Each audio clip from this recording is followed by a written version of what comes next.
बहुत दिनों के बाद अच्छी गहरी नींद आई।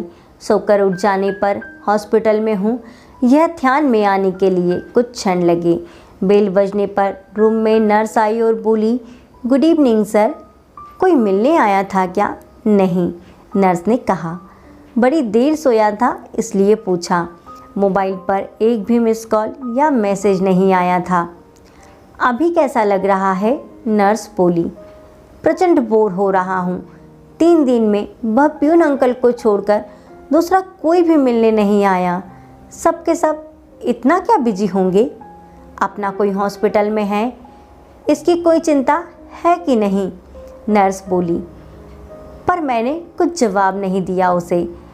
सॉरी, मैं ज़रा ज़्यादा ही बोल गई, नर्स बोली।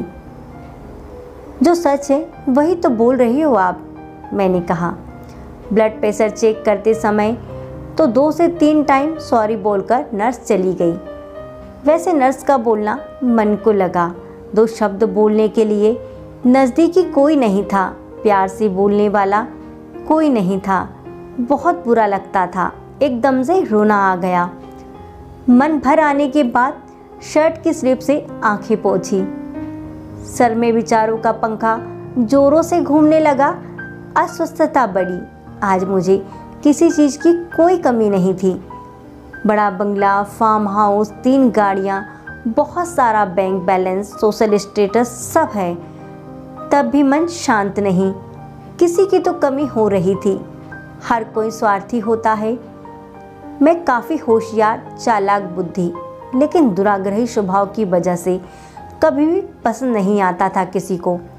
मुंहफट था, इस वजह से ज़्यादा दोस्त नहीं थे, और जो थे वह भी दूर चले गए। पत्नी को भी दोस्त नहीं बनने दिया, उससे हमेशा अंतर पर रखा। सांसारिक और शिशु का गृहस्थी होते हुए भी हमारे में दूरियां हमेशा थी।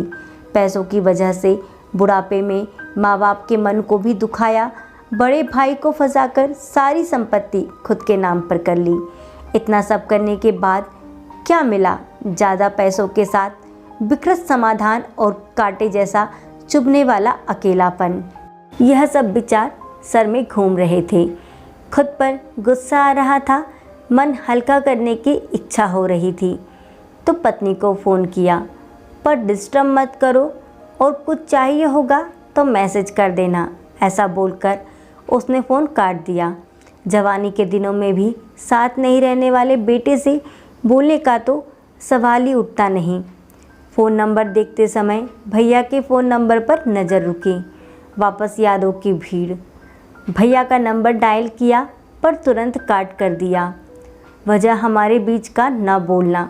3 साल पहले हमारा बहुत बड़ा झगड़ा हो गया था। उसके बाद बड़प्पन दिखाकर भैया ने सब कुछ भूलना चाहा, पर मेरा ईगो बीच में आ गया, इसलिए अब मुंह खोलने की हिम्मत नहीं हो रही थी। तब भी बोलने का मन हो रहा था। बाद में हिम्मत करके नंबर डायल किया और आंखें बंद कर ली। फ़ोन उठाने के बाद भैया की आवाज़ आई, भैया मैं बोल रहा हूँ। अभी तक नंबर डिलीट नहीं किया क्या तूने? छोड़, कैसा है तू, फ़ोन क्यों किया? तभी मैं भैया को बोला, आपका गुस्सा समझ सकता हूँ भैया, बहुत गलत बर्ताव किया है मैंने आपके साथ। मीठी मीठी बातें करके फंसाया आपको। मन में जो भी था वह सब धार धार बोलने लगा। तभी भैया बोले, मुद्दे की बात पर आ, गड़े मुद्दे मत उखाड़। हमारे बीच अब कुछ भी नहीं बचा। भैया ऐसा मत बोलो, मैं तो सिर्फ बोल रहा हूँ। आप तो पैसों के कारण भटक गया था मैं भैया, भूल हो गई मुझसे, बंटवारा हो गया, अब कुछ भी बचा नहीं, मुझे माफ़ कर दो, मैंने बोला। पर भैया की तरफ से कुछ जवाब नहीं आया। मैं सुन रहा हूँ, बोल क्या काम था? मुझसे पहाड़ इतनी भूल हो गई भैया। तुझे कहा ना मुद्दे का बोल, जो हुआ वह सब भूल जाओ भैया। ठीक है, भैया बेमन से बोले, पर मैं बहुत ज़्यादा भावुक हो गया। तभी भैया बोले, तुम्हारा हो गया हो तो फ़ोन रखता हूँ, आज तो स्पष्ट रूप से बोल क्या हुआ? तभी मैं बोला, हॉस्पिटल में अकेला पड़ा हुआ हूँ भैया। क्यों, क्या हुआ? भैया की आवाज़ एकदम से आई, बीपी बढ़ गई है, चक्कर आ रहे थे, इसलिए भर्ती हुआ हूँ। डॉक्टर ने आराम करने के लिए कहा है। तभी भैया ने पूछा, साथ में कोई है क्या तुम्हारे? कोई भी नहीं। दिन में 2 से 3 बार पत्नी और बच्चे वीडियो कॉल करके अपना कर्तव्य निभा रहे हैं। जो बोया वही पा रहा हूँ। मैंने उनके साथ भी ऐसा ही किया था। कभी भी प्यार के 2 शब्द बोले नहीं, सिर्फ व्यवहार देखा। स्वार्थ के लिए रिश्तों को इस्तेमाल किया और तोड़ा भी। अकेलेपन से आंखें खुल गई। मन भर आने पर फ़ोन कट कर दिया और अंधेरा करके बिस्तर पर पड़ा रहा। कुछ देर के बाद नर्स आई। लाइट लगाकर हाथ में कागज़ में कुछ रखा था। वह नर्स ने मुझे दे दिया। उसमें से मस्त मस्त खुशबू आ रही थी। जल्दी जल्दी उसे खोला। उसमें भुनी हुई मूंगफली थी। वह देखकर बहुत खुशी हुई। ज़रूर भैया आए होंगे। कहाँ हैं भैया? मैं यहीं हूँ, कहकर भैया सामने आए। हम सगे भाई 3 साल बाद एक दूसरे से मिल रहे थे। दोनों के ही मन में विचित्र अवस्था हो गई थी। दोनों एक दूसरे की ओर एकटक देखे जा रहे थे। अपने आप में मेरे हाथ उनके सामने जुड़ने लगे। गुस्सा साइड रखकर तुरंत मिलने के लिए आए भैया। क्या करूं? तुम्हारे फ़ोन आने के बाद रहा नहीं गया मुझसे। उन्होंने कहा, जो हुआ सो हुआ, अभी उसका विचार मत कर। आपको गुस्सा नहीं आया भैया? बहुत गुस्सा आया, पर आज तुमसे मिलने के बाद पूरा का पूरा गुस्सा बहकर चला गया। तुम्हें पसंद भुनी हुई मूंगफली ले ली और जल्दी से यहाँ आ गया। भैया, मैं आगे कुछ बोला ही नहीं।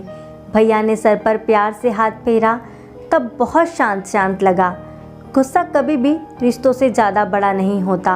पुरानी बातों को चिपक कर रहने का दर्द खुद को ही ज़्यादा होता है। एक बात हमेशा ध्यान में रखना, हमारा रिश्ता मतलब फेविकॉल का जोड़। भैया बचपन में देते थे वैसे ही मूंगफली के दाने छीलकर मुझे देकर बातें कर रहे थे। वह भुने हुए दानों के स्वाद मुख अफलातून था। अनजाने में कचरे के डिब्बे पर ध्यान गया। उसमें मूंगफली के छिलके की जगह मेरा ही ईगो मुझे दिख रहा था।